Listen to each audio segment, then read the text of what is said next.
পেনভিশন TV presents. দ্বিতীয়বার হজ না করে অসহায় ঋণগ্রস্ত, দ্বিতীয়বার হজ না করে সেই টাকা দিয়ে অসহায় ঋণগ্রস্ত আত্মমানবতার জন্য যদি তিনি টাকাটা দিয়ে দেন, এক্ষেত্রে তার কোনো অসুবিধা হবে কিনা? দেখুন, হজ মানুষের উপরে একবারই ফরজ, হ্যাঁ, এবং একবার হজ ফরজ হওয়ার পরে পরবর্তীতে যে হজগুলো করা হয় এই হজগুলো হলো নফল হজ।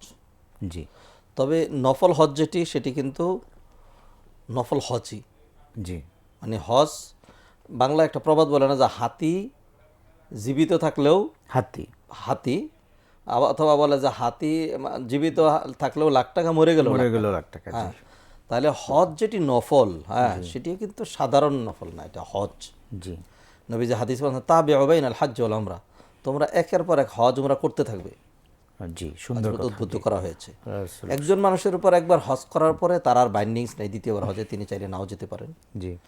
আর একজন মানুষ ফরজ তার যেই জাকাতগুলো যেটি দিতে তিনি বাধ্য, হ্যাঁ, এটি দেওয়ার পরে এখন নফল সদাকা যেটি, এটি কিন্তু তার স্বাধীনতা রয়েছে।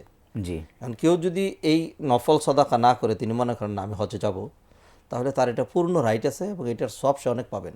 জি। আমরা ইদানিং দেখতে পাচ্ছি আমাদের মধ্যে অনেকেই এরকম একটা প্রশ্ন নিয়ে আসেন যে তিনি আগে হজ করছেন, এখন এই টাকাগুলো গরিবকে দিয়ে দেন, তিনি হজে যাচ্ছেন কেন? জি। এটি বলার রাইট নেই। জি, এটি বলার রাইট নেই, বরং এটা ম্যান টু ম্যান, তারপরে সিচুয়েশন টু সিচুয়েশন ভেরি করবে। কোথাও তো অবস্থার আলোকে, কোথাও যদি অবস্থা এরকম হয় যে মানুষের মধ্যে চরম দারিদ্রতা, মানুষ খেতে পাচ্ছে না, বা তার ফ্যামিলির কেউ এরকম, এখন তিনি যদি এদেরকে হেল্প করেন তাহলে এরাও উপকৃত হলো, দারিদ্রতা দূর হলো, হ্যাঁ, সবই তো দরকার।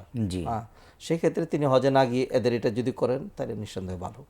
আর যদি দেখা যায় না একটা স্বাভাবিক অবস্থা আছে, সবাই চলছে, সেক্ষেত্রে তিনি আবার হজে যাচ্ছেন, তো সেই ক্ষেত্রে এটা বলার কোনো সুযোগ নেই যে আপনি আবার হজে যাচ্ছেন কেন, টাকাগুলো গরিবদেরকে দিয়ে দেন। এটি খামাখাই আমাদের মধ্যে দেখি এক শ্রেণী মানুষ এই ধরনের উদ্ভট প্রশ্নগুলো নিয়ে আসেন, এটি তিনি দিতে বাধ্য নন। হ্যাঁ, তিনি যদি নফল হজ করেন, এই নফল হজ বিশাল হজ। জি।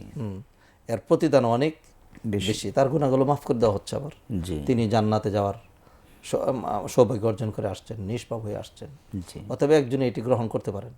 সবচেয়ে বেটার, যাদেরকে আল্লাহ সম্পদ দিয়েছেন আমি তাদেরকে বলবো হজ করবেন, এটাও করবেন।